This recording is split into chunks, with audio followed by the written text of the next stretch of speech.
à la version longue. Cette semaine, je reçois Madame Lorraine Simard, la présidente directrice générale de Comité 21, qui est un organisme, en fait, qui couvre la Montérégie au complet et qui s'attarde vraiment au développement durable, en fait, et tous ces aspects. Donc, on prend l'émission pour vraiment passer à travers ce que ça veut dire, le développement durable. C'est vraiment comme un terme large qui couvre en fait tous les domaines qu'on peut penser et de diverses façons. On va parler énormément d'économie circulaire aussi face à l'entreprise. Ça a été principalement ça, mais on va voir aussi des petits trucs un peu plus pointus à travers l'émission. En tout cas, moi, ça m'a beaucoup éclairé sur le développement durable puis qu'est-ce qui se passe dans la région sur ce niveau-là, en fait. Et bien, j'espère que vous allez apprécier.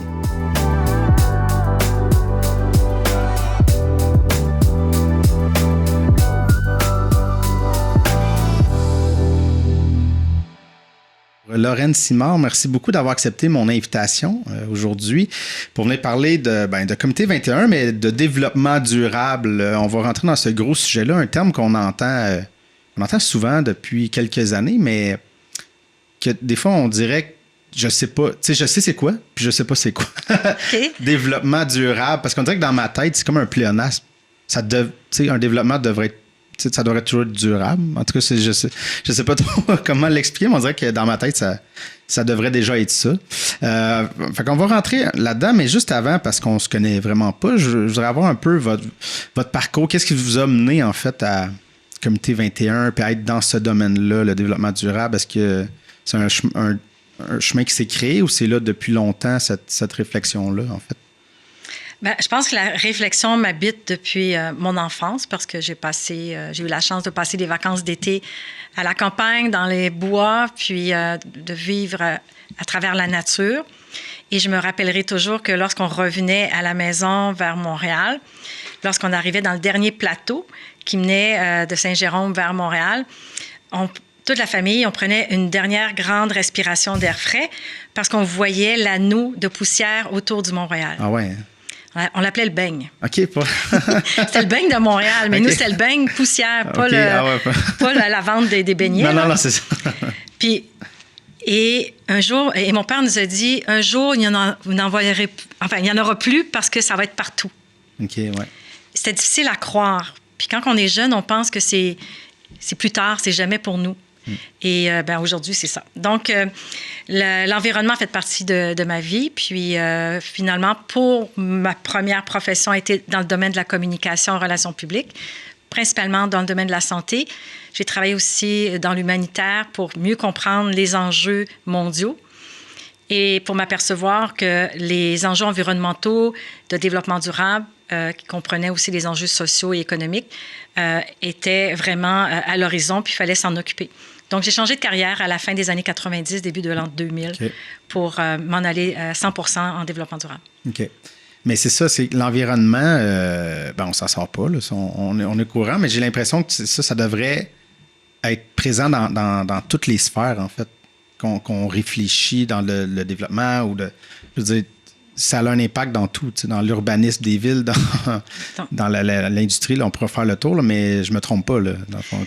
Bien, partout, avec tout le monde, en fait, tous les secteurs, il faut que notre façon de réfléchir puis de prendre des décisions, que ce soit à la maison, au centre d'achat, que ce soit au bureau, dans les grandes instances, puis on le voit gouvernemental aussi, puis on le voit à travers le monde, que ça ne marche pas. Parce qu'on est dans un mode, au fond, de production où on va chercher les ressources qu'on a de besoin, on produit, on utilise, puis on jette. Oui, c'est ça. Mais il faut savoir qu'il y a eu des années, après la Seconde Guerre mondiale, qu'on disait « Wow, on peut acheter puis jeter, c'est cool! » Ouais, c'est ça. Les enfants allaient à l'école, puis moi, j'étais jeune, puis on regardait nos crayons de couleur au mois de juin parce qu'en septembre, on n'achetait que l'unité qui nous manquait. Ouais, souvent, la crayon rouge parce qu'il était usé. Oui, c'est ça. Celui qu'on utilisait le plus. C'est ça. Que là, en juin, probablement, la plupart jettent, puis on en rachète des nouvelles boîtes parce qu'ils ne vendent plus les crayons individuels, à moins dans les boutiques spécialisées. C'est vrai. Fait que c'est de moins en moins réfléchi. Là. On pousse de plus en plus à l'espèce de consommation. On jette. Puis même, je veux dire, moi, mon père, mon grand-père ont un magasin électronique à Sainte-Martine. Je ne veux pas faire de plug, là, mais j'ai été là-dedans Mais je veux dire, tu sais, quand mon grand-père, même mon père, les modèles de télé des années 50, 60, 70, 80, même 90, étaient faits, ils duraient longtemps, cette électronique-là. Puis là, on le voit, plus ça va, je veux dire, on le voit là, que ça n'a plus la même durée de vie, en fait. Là, tu sais. On le sent que la qualité descend, tout est fait plus cheap dans l'idée potentiellement que, bon, on va en revendre un autre, mais c'est ça, tu sais. Cette télé-là, elle a plein de matériaux, des matériaux des fois un peu plus rares et toxiques, là, tu sais, qu'on se débarrasse, puis c'est ça. Bien là, c'est que les gens se rendent compte que finalement, il y a de la valeur dans chacune des matières, puis on la gaspille parce qu'on s'assure qu'elle ne dure pas. C'est programmé, comme on dit, pour que ça ait une fin de vie plus rapide. Dans les frigos, la même chose, tous les appareils. Alors, il y a des lois ailleurs dans le monde qui refusent ce type de production. Okay. Ici, on en parle, puis il y a des projets qui s'en viennent, mais somme toute, c'est une responsabilité des producteurs. Oui, c'est ça. Alors, c'est pour ça qu'on parle beaucoup d'économie circulaire à travers le développement durable. Puis les entreprises commencent à se rendre compte que l'approvisionnement des ressources coûte extrêmement cher et sont mieux, au fond, de proposer un modèle d'affaires qui soit durable, mais autrement. Okay. Donc, on veut changer le modèle qui est plutôt de vente par volume, par un modèle plutôt de vente par usage. Ouais. Puis l'usage, bien, il faut que tu développes dans l'innovation pour que ton produit dure plus longtemps. Et là, c'est sûr que ça demande des mécanismes de réparation. C'est une nouvelle économie qu'il faut remettre en place. Oui, ouais, exactement. Là, avant qu'on s'enfonce dans l'économie circulaire, dans tout, c'est quoi le développement durable, en fait? Comment qu'on peut expliquer ça, dans le fond? Parce que ça touche beaucoup de choses, mais peut-être faire un survol. Bien, il y a beaucoup de gens qui n'aiment pas le mot développement, et parce que durable, développement, on dirait que ça ne marche pas. Oui, mais c'est ça. C'est ça. Mais on s'entend que mondialement, on se développe là, partout. La population augmente, tout se développe, les pressions au niveau des ressources pour construire même des édifices qui demandent du sable, du béton, pour faire du béton et ainsi de suite, a une limite. Alors, il faut repenser. Donc, le développement, on ne peut pas l'arrêter, il va se faire. Ouais. Mais il ne peut pas se faire de la même façon qu'on le fait dans les dernières centaines d'années. L'industrialisation, le modèle qu'on a, ne marche plus. Alors, puis, en plus, on le voit très bien, ça a un impact sur les émissions de gaz à effet de serre. Donc, on voit que les changements climatiques, ça vient nous rappeler que ça ne fonctionne pas. Donc, tout le monde est responsable, individuellement et corporativement, pour penser que tout ce qu'on fait, ça doit être durable. Mais par où on réfléchit, avec quoi? Alors, c'est pour ça qu'on dit, bien, on ne peut pas inventer tout ça tout seul. C'est pour ça que le mot gouvernance est important. Gouvernance, c'est un grand mot, mais c'est pas compliqué. C'est quand on part en vacances en famille, qu'est-ce qu'on se fait? On se fait comme un caucus, on se parle, puis on évalue ensemble nos besoins, notre budget, les intérêts, pour faire un voyage qui soit plaisant pour tout le monde. Donc, dans les grands projets de société, c'est la même chose. La gouvernance, c'est faire participer les gens. OK. Tu sais, en vacances, en famille, si tu décides toute seule, puis tu dis, on s'en va par là, puis on visite tel musée, tous les musées, puis le reste de la famille ne s'intéresse pas, les musées, bien, ça ne fait pas un beau voyage. Non, mais c'est ça. Fait, c'est ça. Fait que faut répondre aux besoins des parties prenantes. Puis la gouvernance, c'est exactement ça. C'est mettre les gens ensemble pour repenser ce qu'on fait, évaluer ce qu'on fait de bien, ce qu'on fait de moins bien, puis qu'est-ce qu'on peut faire pour éviter des impacts environnementaux. Alors, ça, c'est la gouvernance. C'est un des éléments du développement durable. OK. C'est un des éléments. C'est quoi les autres? Il y en a 6. OK. On va peut-être les nommer avant de... Bien, le gouvernement, dans sa loi, il en nomme 3. OK. L'économie, l'environnement, puis le social. OK. Mais à travers ça, le ministère de la Culture a intégré la notion culturelle, puis que tout le monde parle à travers le reste des ministères.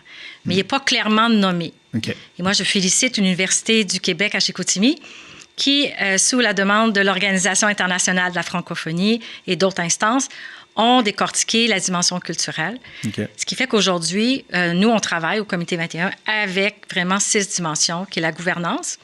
Il faut le faire avec l'éthique, c'est des valeurs. L'éthique, c'est... Tu ne peux pas aller à l'encontre du gros bon sens, puis de manière irrespectueuse. Alors déjà, le respect ou l'approche collaborative est importante. L'économie, bien, c'est quoi ton impact économique, combien que ça coûte, qu'est-ce que ça prend pour que ça puisse être pérenne, durer. Social, parce que c'est toute l'approche sécurité, au fond, des employés ou la sécurité à la maison. Okay. C'est toute l'approche sécuritaire, développement des compétences. Une société qui n'est pas compétente, qui n'est pas en mesure de soutenir son développement, bien, socialement, ça ne marche pas. OK. En plus, il y a l'impact local, social, la cohésion sociale, tout ça, c'est dedans. Tu as le volet aussi, j'ai dit environnemental, puis et culturel que j'ai mentionné. Ouais, c'est ça. Mais bon, mais là, concrètement, comment qu'on active ça?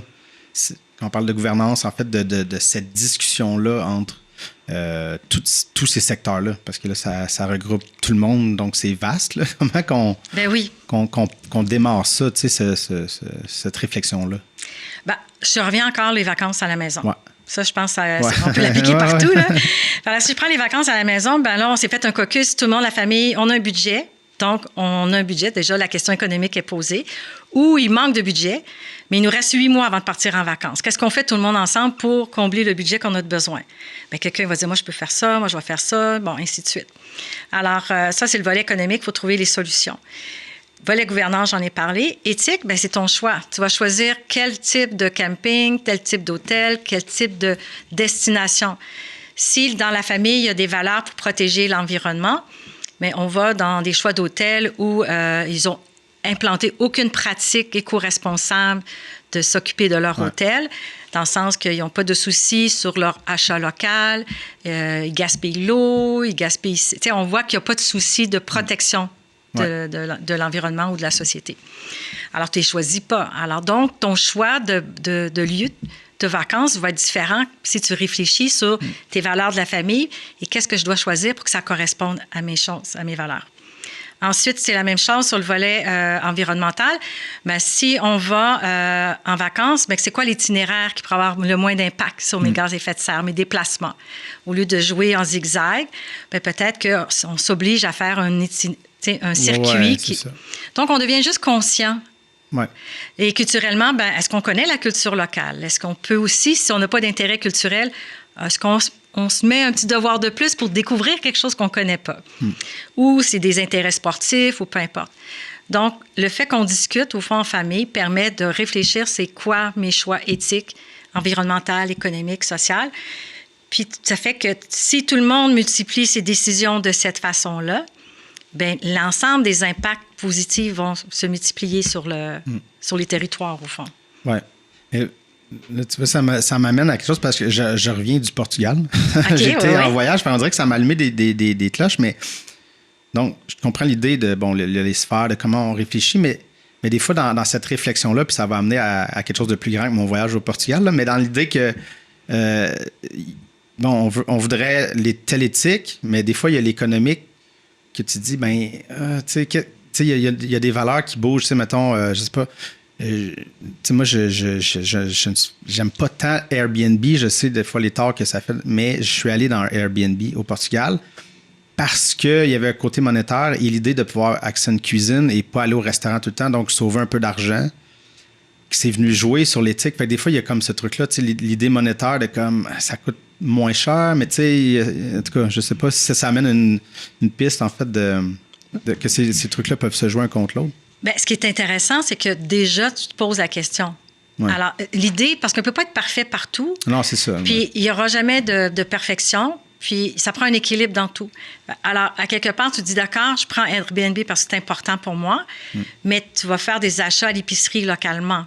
Il y a ça. Tu sais, je veux dire, tu as ton impact quand même. Tu te déplaces.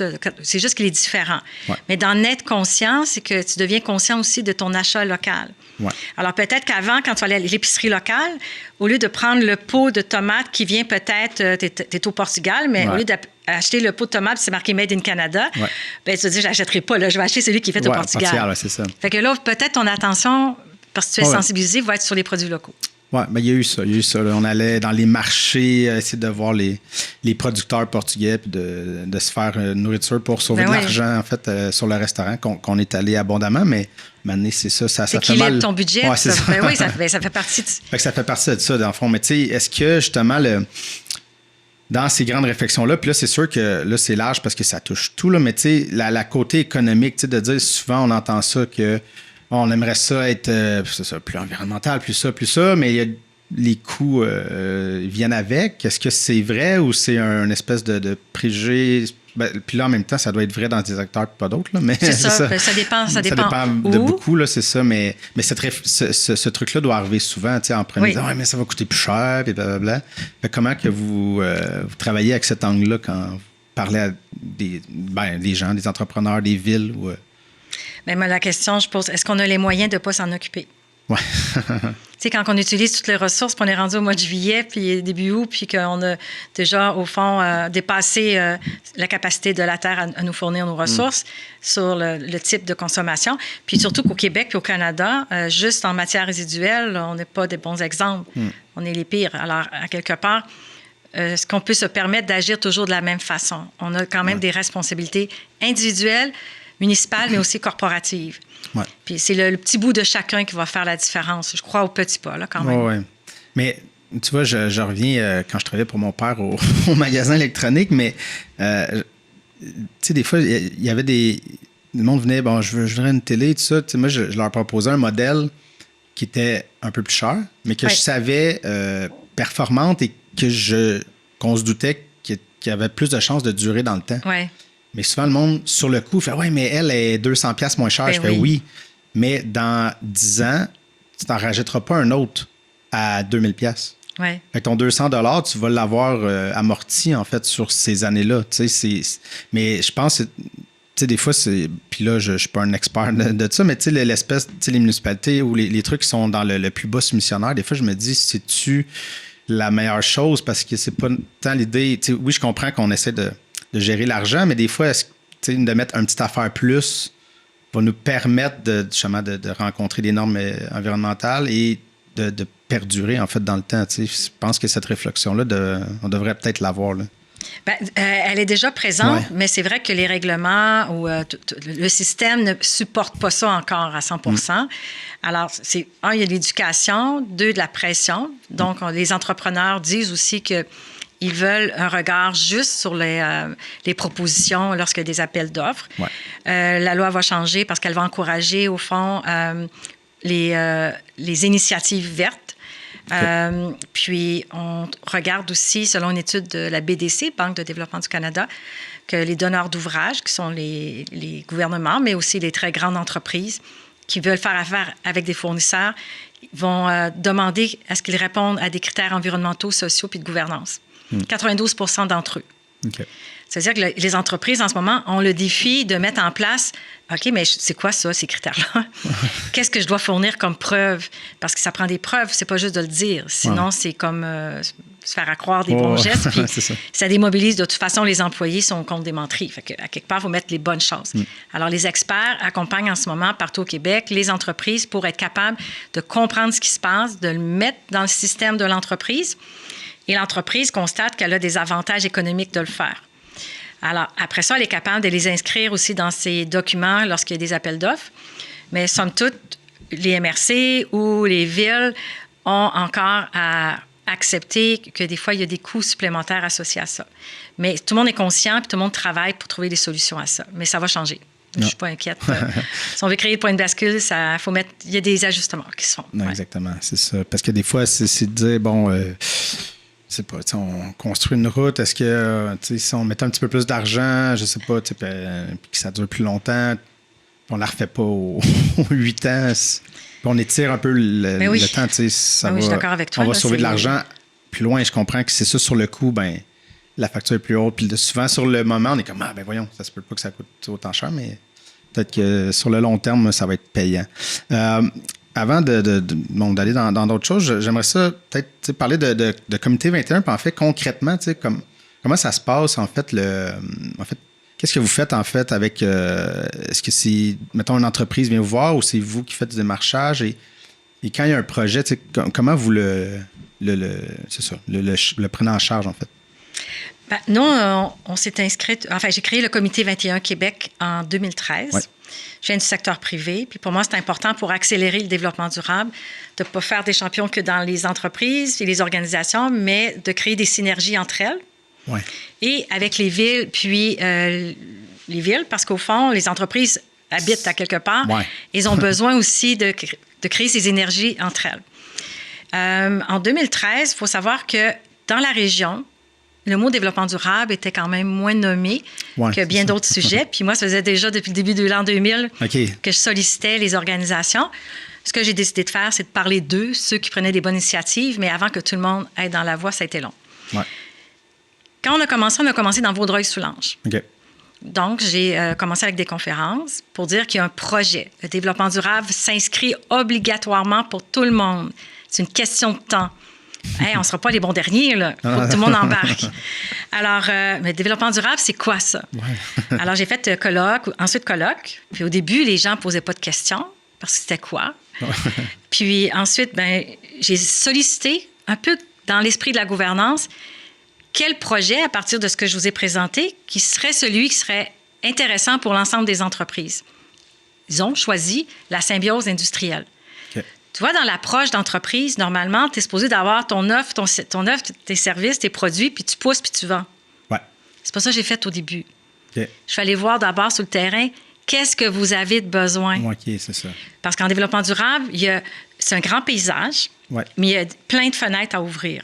Tu as l'éco-conception, tu as 12 stratégies d'économie circulaire, tu as des pratiques d'affaires de gestion environnementale. Donc, tu ne peux pas tout prendre, tu choisis une fenêtre. Oui. Puis qu'est-ce qui fonctionne pour toi aussi, puis le type d'entreprise? Oui. C'est ça. Alors, celui qui fonctionnait pour eux, c'était de faire l'inventaire des matières résiduelles dans les entreprises, évaluer ce qui rentre et aussi ce qui reste comme sortant, pour être capable d'évaluer que ces matières-là ne partent pas dans les sites d'enfouissement comme avant, mais qui pourraient intéresser d'autres entreprises parce qu'ils seraient preneurs de ça. Okay. Ça permet à l'entreprise de réduire les coûts. Nous, de comptabiliser, au fond, le fait que ce n'est pas allé dans les sites d'enfouissement. Bien, on peut mesurer les gaz à effet de serre. On peut mesurer, justement, cette matière, ce volume qui n'est pas dirigé dans les sites, ça a une valeur. Sinon, c'est donné à d'autres entreprises où c'est vendu par eux. Okay. Alors, nous, on est plutôt dans l'animation et le conseil. On ne prend pas de marge là-dessus. Ouais, okay. Alors, ce n'était pas notre modèle. Parce que d'abord, il faut les éduquer à apprécier quand même tout l'impact positif de cet exercice. Fait qu'on est allé chercher à peu près une 75 entreprises et villes dans le projet. Puis maintenant, bien, avec l'engouement, on a mobilisé la MRC de Beauharnois-Salaberry, MRC Roussillon, l'agglomération de Longueuil, MRC Pierre de Sorel, et la dernière qui s'est jointe, c'est la MRC Marguerite-Diouville. Okay. Et d'autres régions de la Montérégie nous sollicitent pour du mentorat. Okay. Donc, nous, on s'occupe de la symbiose industrielle, parce qu'il existe aussi une autre symbiose pour le secteur agricole, c'est la symbiose agroalimentaire du Creux de la Montérégie. Okay. Et on travaille en collaboration. Okay. Tout ça pour dire qu'on commence, au fond, à évaluer comment on peut mettre en place des mécanismes de développement durable. Une des stratégies, c'est l'économie circulaire, puis là-dedans, c'est la symbiose. Okay. Mais quand on commence à travailler, puis on a l'ambition de 250 entreprises en Montérégie, d'ici la fin 2024, bien, là, les entreprises disent « OK, ça, je l'ai fait. Qu'est-ce que je peux faire d'autre? Okay, tu peux faire des conceptions. Et encore, inventaire de gaz à effet de serre. Là, ça fait des pop, pop, pop, pop, puis ils sont capables de dire « Ah, mais là, je pense que dans ma planification stratégique, il faut que je mette tout ça. » Oui. Oui, c'est ça. Okay. Mais il faut commencer à quelque part. Ah, c'est ça. Mais en fait, c'est ça. Fait que des fois, on prend un petit pas en avant, puis on se rend compte que c'est pas trop difficile de partir la marche, tu sais. Non. Ça l'ouvre un peu les idées, là, tu sais. Bien, écoute, moi, j'ai tellement une belle histoire, là. C'est, entre autres, une autre. C'est comme... bon, puisqu'on parle aux villes, puis on est avec où c'est que le Conseil des arts et de la culture de Vaudreuil-Soulanges, on est dans la communauté. On ne fait pas que notre travail dans notre domaine, on est aussi impliqué pour comprendre, au fond, l'écosystème. On appelle ça un écosystème d'acteurs, tous ceux qui contribuent à ce que la société fonctionne. Ouais. Nous, on met les synergies ensemble là où c'est nécessaire. Par exemple, on parle à une ville qui dit « J'ai pas les moyens d'avoir des panneaux acoustiques, c'est trop cher, mais il y a trop d'écho dans ma salle communautaire ou dans telle salle. » OK. On venait justement de faire l'inventaire des matières résiduelles d'une entreprise régionale qui est Multifeuille de Québec, qui, au fond, avait un résiduel de feutre. Okay. Alors, feutre, panneaux acoustiques... Ça fonctionne. C'est ça. Mais c'est des bouts de feutre qui intéressent personne, là, parce que ça l'aide d'un site d'enfouissement. Des retailles. Des retailles. Bon, alors, mais eux aussi, ils ne veulent pas mettre ça dans les sites d'enfouissement. On veut trouver une solution pour reprendre ces feutres-là. Alors, c'est dans ce sens-là qu'on a créé avec le Conseil des arts un projet d'éco-production artistique. Et là, on a créé des panneaux artistiques. Okay. Alors, des panneaux acoustiques artistiques, signés cette fois-ci par Tina Marais, mais il y a eu aussi d'autres artistes qui ont participé à l'appel de projet. Okay. Donc, on a sensibilisé les artistes à l'économie circulaire. On a créé des panneaux pour évaluer en phase 2 s'ils répondaient techniquement à des panneaux acoustiques. Alors oui, ça surpasse même les panneaux vendus. Okay. Alors, donc, il y a une opportunité d'affaires. Et là, nous sommes à l'étape de dire comment on peut mettre ça en marché, par qui, est-ce que ça intéresse quelqu'un. Okay. Alors, la bonne nouvelle, c'est que dans l'entreprise, on a un exemple, entre autres, que le fait de sensibiliser les employés que les matières résiduelles ont de la valeur, ça a permis une certaine réorganisation du travail ou du moins d'organiser le traitement des matières résiduelles autrement pour assurer sa pleine valeur. Oui, c'est ça. Donc, les employés participent, l'externe participe, puis ça devient un projet positif pour tout le monde. Puis en fait, puis économiquement, c'est intéressant pour la compagnie. Au lieu de mettre ces trucs-là dans les pertes, ben, ça devient quelque chose qui est positif. Là, oui, puis ça a de la valeur, puis c'est beau. C'est ça. Oui. Donc, on donne une autre vie, puis on n'a plus de pertes. Là, puis on entend aussi il y a des trucs, des fois, dans les microbrasseries qui reprennent des pleurs de patates ou je ne sais plus quoi. Puis l'espèce d'idée c'est ça, d'arrêter d'être en silo, de faire comme, ben moi, ma compagnie, je fais ça, puis ben là, les pleurs, c'est plus bon. Fait on les jette. Mais là, c'est ça, il y a une autre compagnie c'est toute la valeur qui peut récupérer.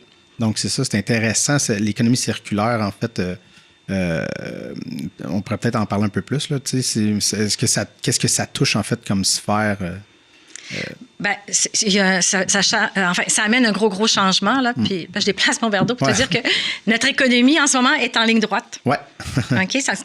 On l'appelle l'économie linéaire. On a toujours pensé que la planète va donner toutes les ressources qu'on voulait. Il y a du pétrole jusqu'à plus. C'est ça, on pense à l'infini. Les ressources pour fabriquer nos téléphones, nos ordi, la télé, là, il y a des métaux rares pour les voitures électriques. C'est fait où? Dans quel pays? Avec quelle éthique? Est-ce qu'on veut avoir une auto électrique avec des matières où on n'a pas certain de la provenance éthique? C'est la même chose pour les vêtements. Là. C'est un autre dossier. En fait, tous les domaines sont à revoir. C'est ça. Pour que ça soit juste, équitable pour tous, avec des valeurs qui nous ressemblent quand même comme Québécois, Canadiens. Mais des fois, on a des mauvaises habitudes parce que le marché nous a fait croire qu'on pouvait avoir accès à tout à des prix dérisoires. Mais si on ne paye pas le bon prix, il y a quelqu'un d'autre ailleurs dans le monde qui paie pour nous. Alors, c'est pas juste. Éventuellement, on est mieux d'acheter moins, mais d'acheter qui dure. C'est ça. Fait qu'au fond, l'économie linéaire, c'est ça, c'est les ressources. Puis, on fabrique. Puis, en plus, c'était fabriqué, comme tu disais tantôt, pas longtemps, puis on jette. Et là, on ne peut plus faire ça, ça ne marche pas. Donc, pour l'instant, on dit, si on récupère à l'autre bout avant que ça soit jeté, pour évaluer c'est quoi mes gisements de carton. Quand on parle de gisement, c'est ma quantité de carton, ma quantité de plastique. On l'a vu avec les pneus, là, c'était géré. Mais maintenant, on est capable de recycler ça. Tout ce qu'on fabrique doit être recyclé. Normalement, tous ceux qui fabriquent devraient être responsables de ce qu'ils fabriquent et de le reprendre à la fin pour qu'eux-mêmes puissent le mettre dans le circuit. S'ils ne sont pas capables, au moins trouver des partenaires qui vont s'en occuper. Tu ne pourras plus, dans le futur, avoir l'idée de faire une entreprise puis laisser le problème au suivant.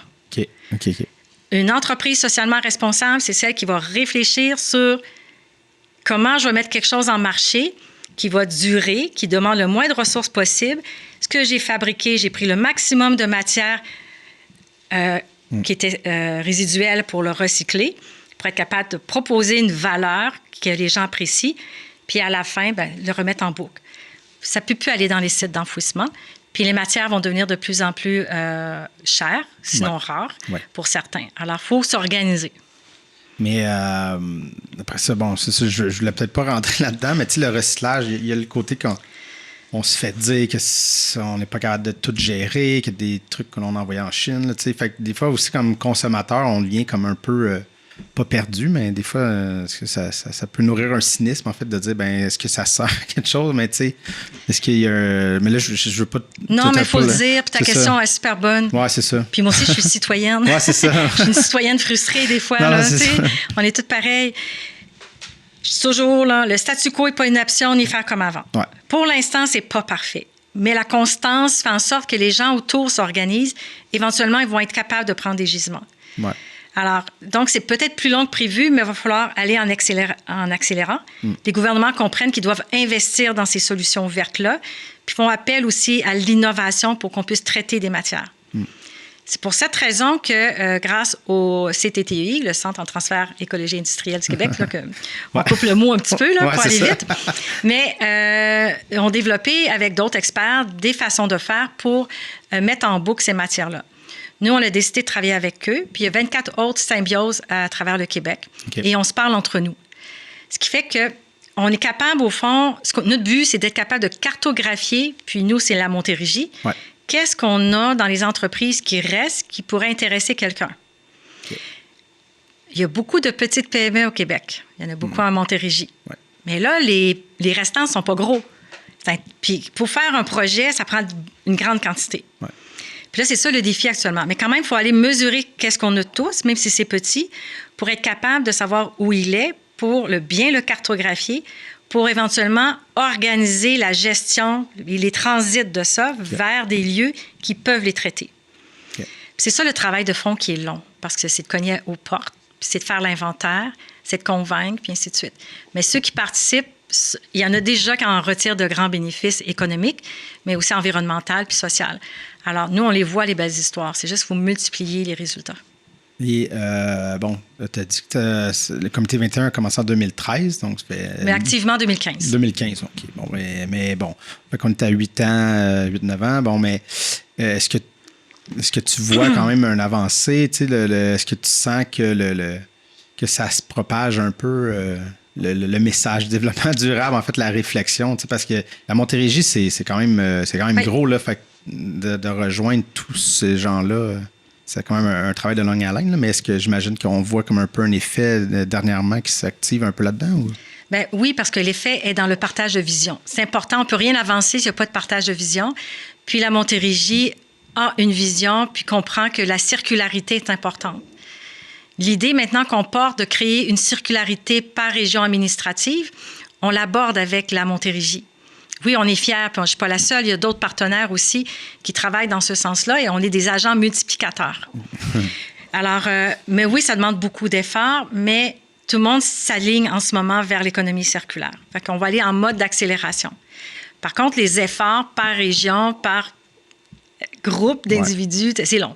Oui, c'est ça. Beaucoup d'efforts. Mais je pourrais dire, ça s'accélère parce que les gens voient bien qu'ils n'ont pas le choix.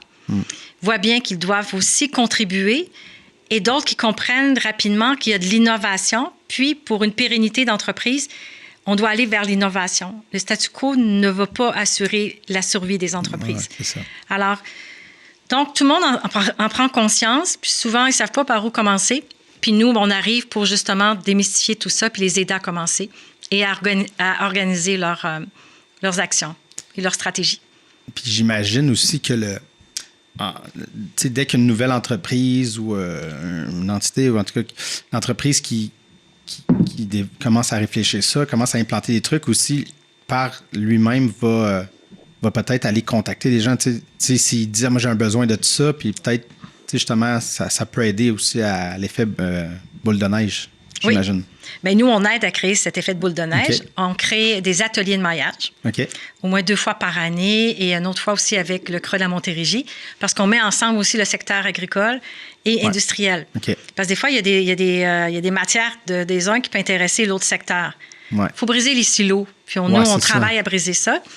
Puis là, les entreprises, entre elles, on leur démontre comment, au fond, on anime justement les intrants des autres, les extrants, pour faire les maillages en salle.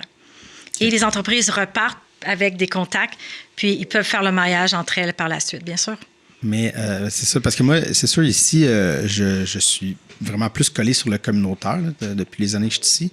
Puis je sentais que, tu sais, même eux, mettons, il y a 13 ans quand j'étais ici, tout le monde était un peu en silo dans ses affaires et ils ont brisé ces murs-là et je vois comme une plus grande synergie au niveau du communautaire. Puis là, de le voir que, mettons, au niveau entreprise, ça commence à se faire, ou bien ça a commencé il y a quelques années, mais tu sais, j'en étais peut-être pas conscient, mais je pense qu'il y a quelque chose de vraiment intéressant, là, tu sais, d'arrêter de faire comme moi, c'est ma business, puis je veux juste faire plus d'argent, puis je veux, tu sais, faire mon truc tout seul. C'est plus viable. Fait que il y a quelque chose d'intéressant de voir que ça va s'ouvrir et En tout cas, tranquillement. Là. Ceux qui vont s'allier, en tout cas, se donnent des chances justement de réduire des coûts, d'aller chercher des trucs à gauche et à droite. Je trouve ça quand même intéressant.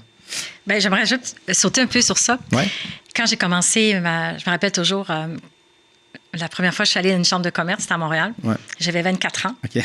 puis là, on me présentait, au lieu de me voir dans mon titre professionnel, c'était « Tu es la secrétaire de qui? » Non, mais on part de loin. Ouais. Mais à l'époque, c'était toujours du réseautage pour la vente de ces services produits.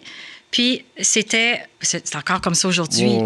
Mais ce que je retiens dernièrement dans le changement depuis les 2 dernières années dans le réseautage, les gens sont intéressés vraiment à ce que tu fais et vice-versa parce que tout le monde veut contribuer à la performance des entreprises. Ouais. Puis elles se font des maillages entre elles. Donc, le référencement entre nous ou entre eux se fait beaucoup plus qu'il y a peut-être 20 ans ou 25 ans. Donc, moi, je trouve qu'il y a un changement de culture de toute façon, de vouloir contribuer à la performance des entreprises avec le talent qui nous habite, parce qu'il y a plein de talents autour de nous. Ouais. Alors, on n'est plus dans l'esprit de compétition. Puis, pour arriver à une économie circulaire, c'est vrai qu'il faut penser que l'esprit compétition, ce qu'on appelle une culture compétitive dans une organisation, ne nous mènera pas vers l'économie circulaire. Ça prend plutôt vraiment une culture collaborative. Et ça, dans le réseautage, on le voit puis on l'entend. Puis moi, je trouve que c'est la plus belle avancée. C'est cet esprit-là. Là. Oui. Et on le voit aussi, tu sais, là, on parle beaucoup de pénurie de main-d'œuvre, mais tu sais, d'avoir cette entraide-là entre entreprises peut aussi aider un peu à pallier certains trucs, tu sais, de se rendre compte qu'on peut peut-être mettre ces énergies-là en commun pour s'aider un l'autre, puis après ça, ben on repart. Je pense qu'il va falloir qu'ils poussent les réflexions un peu plus loin. Bien, c'est déjà là, Mathieu. Okay. On parle de la mutualisation des ressources. Fait que dans les ressources, tu as les ressources matières, mais tu as les ressources humaines. Oui, c'est ça. Mais ressources espace. Par exemple, les entreprises sont en expansion ou pendant un certain temps manquent d'espace pour stocker, mais ça ne peut pas justifier l'agrandissement d'un bâtiment. Ou encore, construire un bâtiment, c'est des coûts en ressources, en matières, et ainsi de suite. Surtout, c'est pour une période X. Alors, nous aussi, quand on fait l'inventaire des intrants extrants, on fait l'inventaire des ressources humaines, qui est disponible comme ressource pour qui, mais aussi des ressources espaces, parce qu'il y a des espaces que les entreprises ont, ce sont des espaces vides qui sont prêts à prêter ou à louer pour un certain temps à des entreprises qui en ont besoin pour une période X. Mais comme tu dis, plus on va comprendre la cartographie des besoins, puis des offres et demandes, dans ça, on va pouvoir encore optimiser les opérations de tout le monde. Là. Jumeler plus vite des trucs ensemble. Mutualiser. C'est ça. Ouvrir des lumières plus rapidement. Je voulais faire un petit détour vers... On s'est parlé un peu avant de rentrer en ondes. Puis tu m'as parlé justement de TVA, là, des coupures qu'il y a eu. Oui. Puis là, tu as rentré ça dans le développement durable. Puis tu vois, moi, je n'avais pas pensé à ça, en fait, de cette optique-là, tu sais. Mais, puis bon, tu parlais de la culture dans le développement durable. Là, j'aimerais ça qu'on rentre un peu là-dedans, là, parce que c'est pas quelque chose qu'on associe, mettons, là, au développement durable. Donc, alors, je vois 2 questions dans ce que tu dis. C'est par rapport à la réaction sur la grande nouvelle qu'on entend depuis hier, les mises à pied TVA. Les nouvelles, c'est que les médias sont secoués, veut pas, avec tout ce qui se passe sur la façon d'aborder les affaires de manière traditionnelle. Puis M. Pierre-Carl Péladeau a bien dit, notre mode d'affaires traditionnel ne fonctionne plus. Puis je l'ai dit tantôt, tout ce qui est statu quo, faire comme avant, ne marche plus. TVA, mais n'importe quelle entreprise. C'est juste que là, on voit la pointe de l'iceberg, mais tout le reste va suivre si on ne change pas. Puis c'est vraiment sérieux. Il y a 20 ans, je suis allée en développement durable, je l'ai vu. On l'a toujours dit avec d'autres. Ce qu'on a dit en 2010, même auprès des compagnies d'assurance, je leur ai dit, les changements climatiques, on n'en parle pas suffisamment dans les compagnies d'assurance. Voulez-vous l'aborder? Ils m'ont dit non, c'est un problème européen. Bien, voyons donc. Alors, en 2010, là, ils en parlent partout, ils sont impliqués, puis personne ne veut payer la facture des changements climatiques parce qu'il faut changer le toit, les murs ont tombé, les arbres ont tombé sur les autos, ça a des coûts. Donc, ce que je dis, là, ce que M. Péladeau a dit, c'est la pointe du iceberg. Ouais.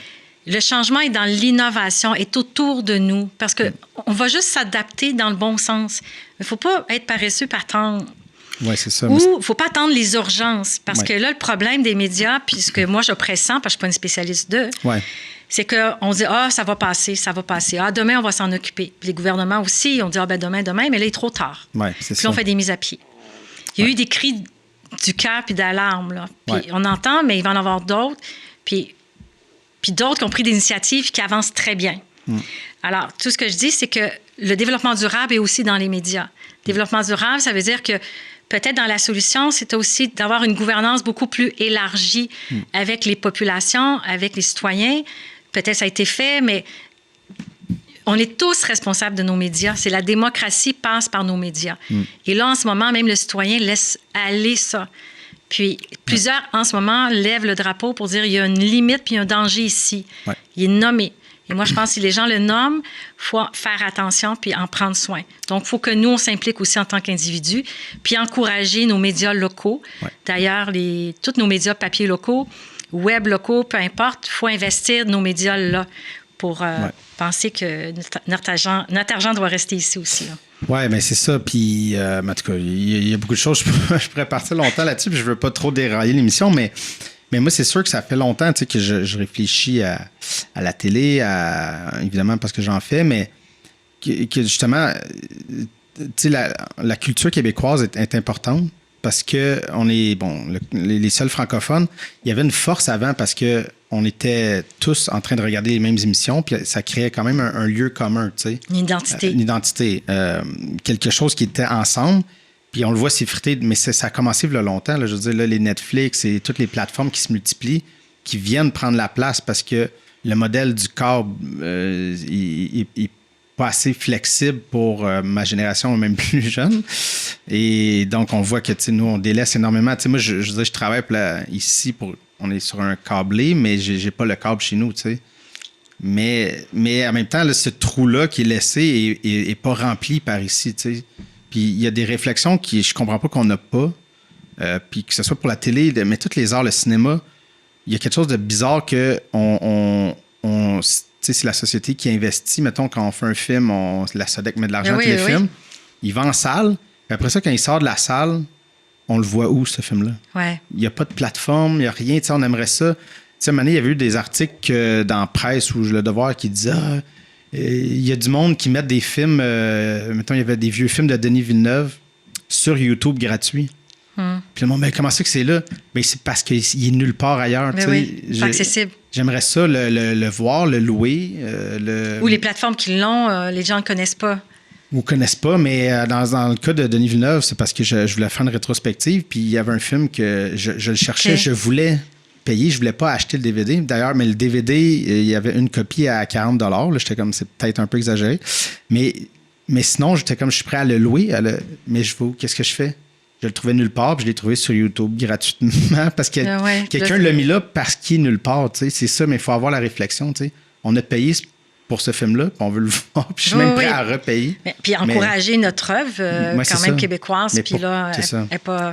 On est en retard là, dans cette réflexion-là de conservation et de diffusion, en fait, de nos médias, de notre art. Il y a une grosse discussion qui devrait avoir lieu, mais qui est juste pas là. Puis là, comme tu dis, là, on est en retard.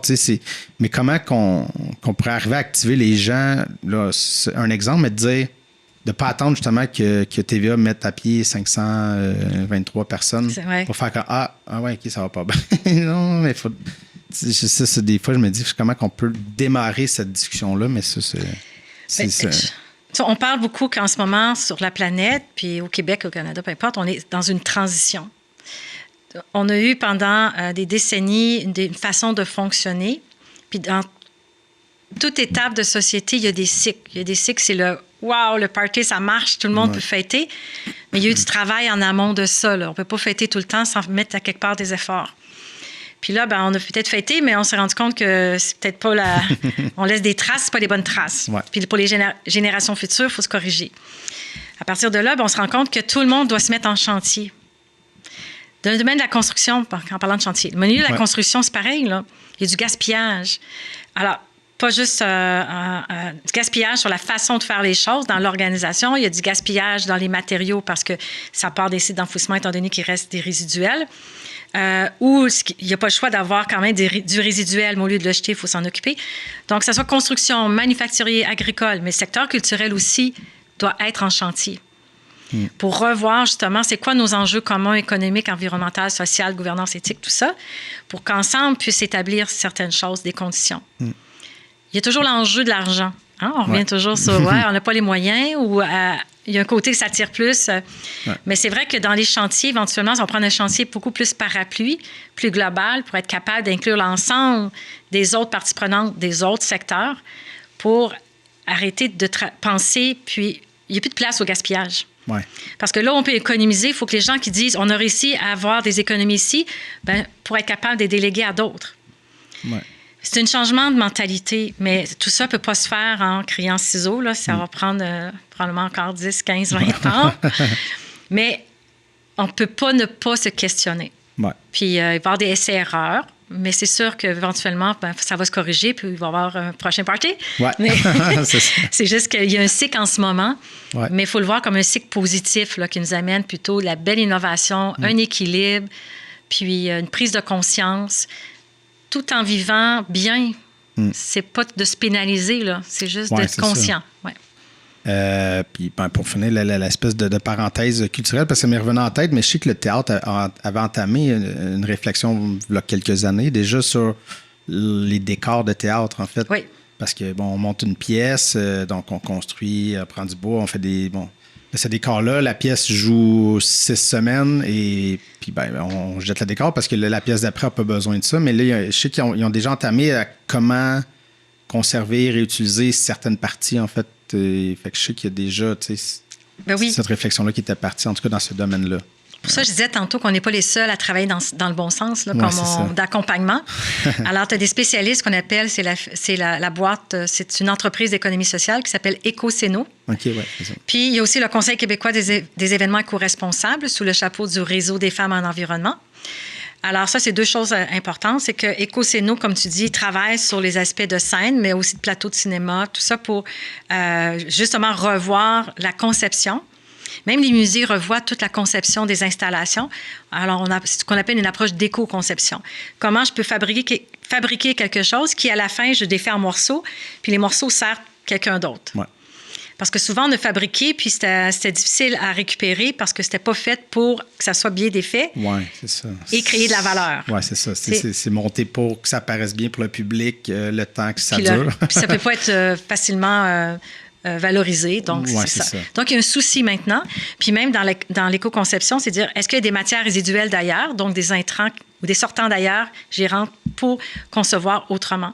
Ça permet de valoriser les matières au lieu d'en prendre des nouvelles, d'économiser les coûts, puis aussi mettre la valeur environnementale calculer aussi la réduction des gaz à effet de serre, parce que si je réutilise le bois au lieu de couper un arbre, bien, l'arbre continue son travail, puis de croître et capter, et ainsi de suite.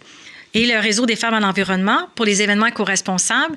Donc, si on est une entreprise ou une ville, puis on a vu même la ville de Magog, il y a plusieurs années, il y a moins de plus de 10 ans, a décidé que tous les événements seraient éco-responsables sur son territoire.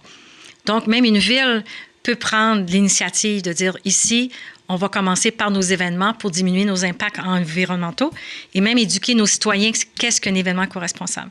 Une entreprise, c'est la même chose. Donc, oui, des acteurs comme ça, puis ça va jusqu'au plateau de cinéma maintenant. Oui, c'est ça. Et là, s'il y a des fois des compagnies là, qui voudraient vous contacter ou entamer quelque chose, mais des fois ils ont peut-être des craintes de dire je veux faire. Bon, il y a des choses que je veux faire, mais est-ce qu'il y a des subventions qui peuvent aider? Est-ce que ça existe? Des fois, ça pour certains types d'avancement, y a-t-il des choses qui peuvent leur donner un coup de main, des fois, dans une transition? Oui, en fait, il y a deux éléments que j'aimerais parler. Ouais. Il y a les subventions qui aident l'entreprise à la transition. Okay. Puis sur différents volets. Ça peut être sur la réduction des gaz à effet de serre, ça pourrait être des pratiques d'affaires avec les critères ou les facteurs ESG, environnementaux, sociaux de gouvernance. Ça peut être sur l'éco-conception. Enfin, dépendamment sur l'automatisation, parce que là, on est dans la réduction. C'est vraiment assez large. Okay. On peut trouver vraiment sa niche, sa place pour progresser. Ouais. Puis quand un projet est terminé, on peut en faire un autre, puis upgrader à chaque fois. Okay. Il y a aussi ceux qui travaillent sur les plans d'affaires ou les planifications stratégiques pour réfléchir si mon entreprise peut prendre un nouveau positionnement d'affaires en mettant justement ces facteurs-là dans l'organisation. Et ça peut même changer la façon de penser son produit ou ses services.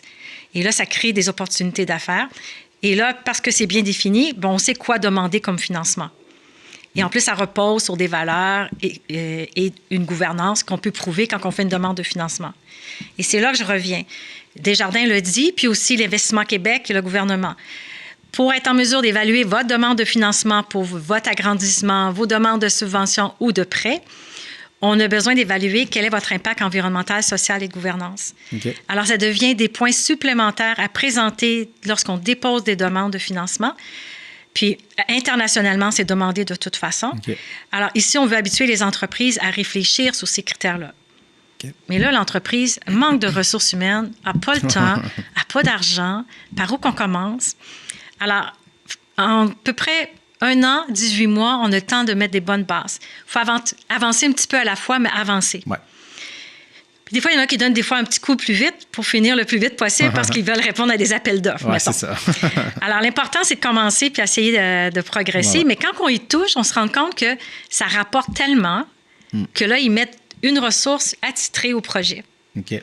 Puis les entreprises ont tellement compris que ça rapporte que maintenant, dans les objectifs des employés. À chaque année, on a des objectifs. Ouais. Tu vas réussir ça, tu vas avoir telle performance de ça.